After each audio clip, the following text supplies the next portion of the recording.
If you're a creator and you're just going around signing contracts without actually reading it, or maybe you're reading it and you still don't understand, you could be giving your content away forever, you could be working for free revisions, or you could just be getting taken advantage of. You don't want to be putting your signature on any random contract. So today I'm going to walk through 7 different things that you should check for before signing your contract. And a quick disclaimer, I came up with this list, so there's probably things that I missed or maybe something you're thinking of. Maybe you want to leave it in the comments. Let me know if there's something really important that you're thinking of that I missed in this list. But I kind of created it myself as things that I personally look out for in a contract.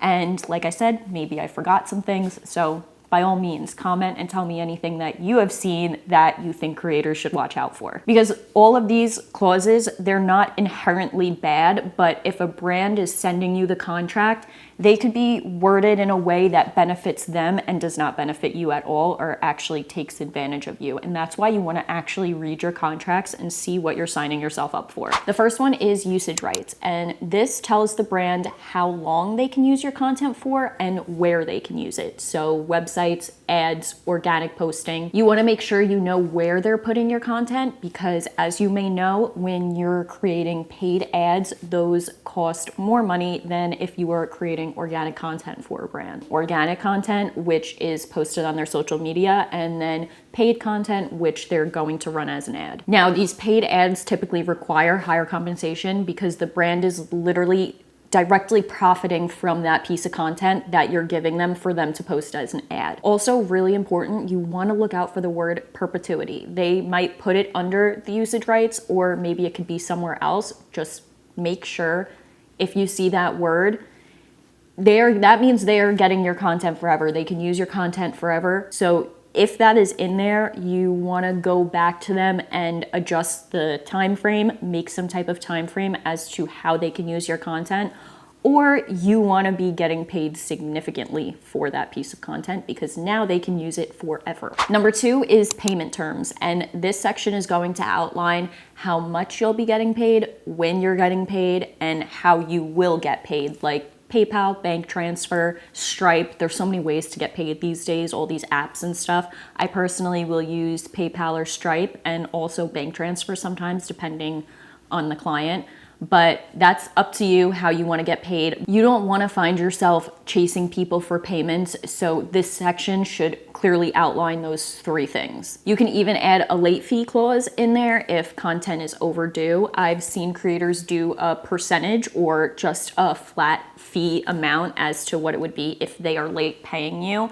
So an example would be like 10% of each day that it's late, 10% of the project for each day that the payment's late. Another important part about checking this is knowing when you're going to get paid, just because some contracts, some brands try and put in there payment net 30, net 60, which means in 30 days you'll get paid, in the 60 days you'll get paid, which personally to me, it's 2026. I think that's crazy that a brand would even come to you and say net 60. I feel like these days you can send money to people in minutes these days. Like, you could send money so fast. There's no reason as to why you would come to me, want content this week, and then you can't pay me for my work for 60 days. You know what I'm saying?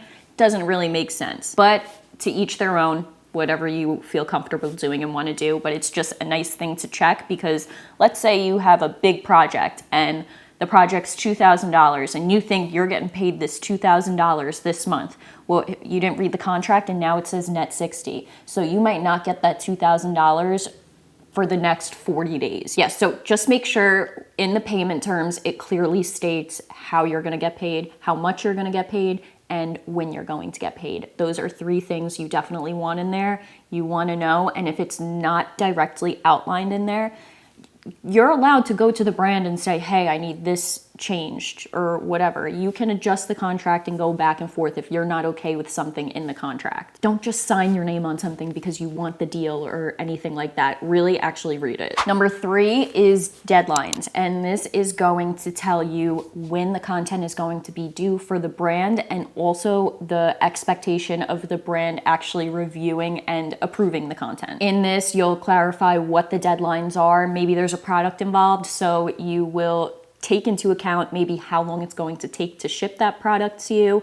Is the contract starting the day you sign it, or is it starting the day the product arrives? Normally it would start the day the product arrives. Making sure there's some sort of clarification on deadlines and when you'll receive feedback for the content for approval will just keep everyone on the same page. You'll know what's going on.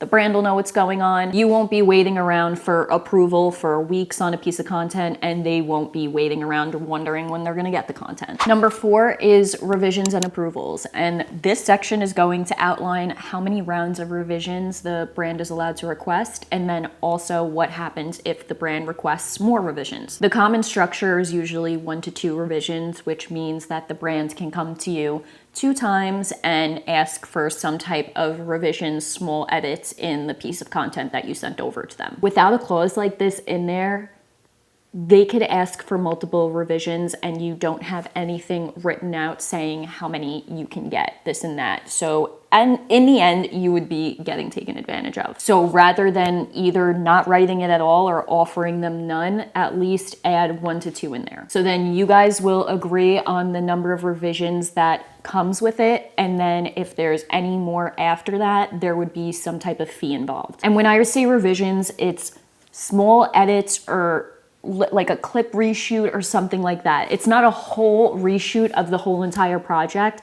A whole reshoot is not a revision. So keep that in mind too, and just have it written out in the contract again so you both are on the same page. Number 5 is exclusivity. And this is a clause that you really want to look out for, especially if you're a UGC creator, depending on the brand that it is you're working with. Because what this clause does is prevents you from working with any competing brands for the time frame that that brand has said to you. So the purpose of this type of clause is more beneficial for the brand because they don't want you working with a competing client as they're running your ad or content or whatever, but it definitely doesn't benefit you if you're a UGC creator working with all different types of brands.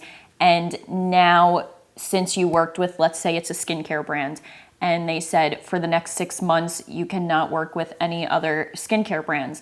That's you losing out on probably a decent amount of opportunities because you are now exclusive to this brand for the next 6 months. So the exclusivity would be limited to a specific category. Like I said, skincare or maybe fitness apps or something like that.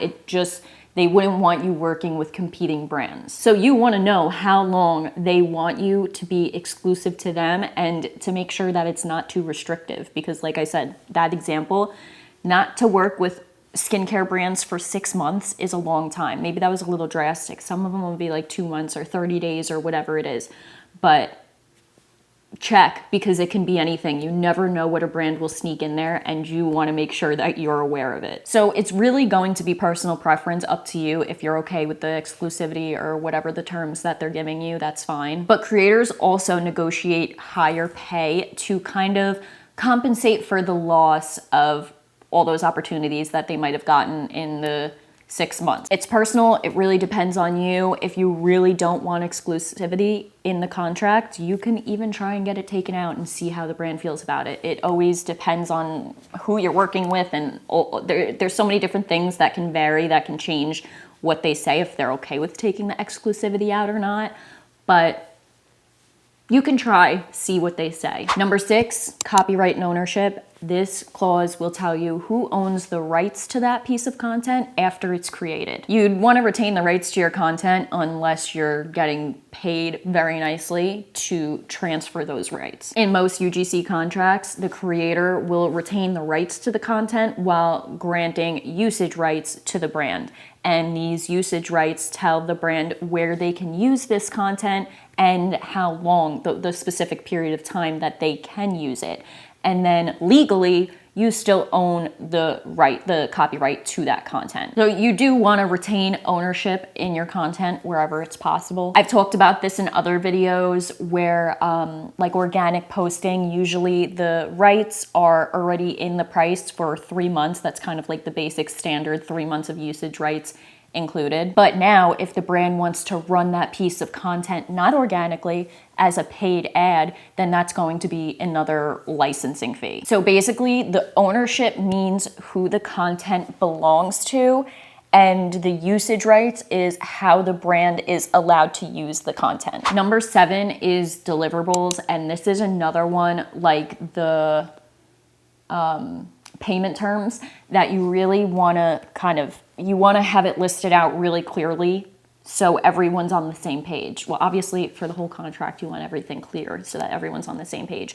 But this one's also really important for you and your creation process, because the deliverables section is what the brand is going to expect you to deliver, what content is being delivered. So let's say it might be a video with 3 hooks and 2 call to actions. You want to have that specified. Maybe they're getting 3 videos with 6 hooks and 4 photos. You want to have that lined up, listed out so they know exactly what they're going to receive and there's no confusion. You want the scope of work to be very detailed, and that is going to benefit both of you, because let's say you write that in and then they're coming back and asking, why didn't you supply the raw footage? You can go back to your contract and say, look, this is what we agreed on. We didn't agree on supplying raw footage.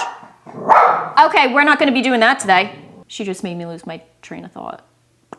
Oh, they were asking for raw videos. Yeah, so there was no conversation of raw footage, and now they're asking for raw footage. You can go back to the contract and say, these were the deliverables we agreed upon. There was no mention of raw footage.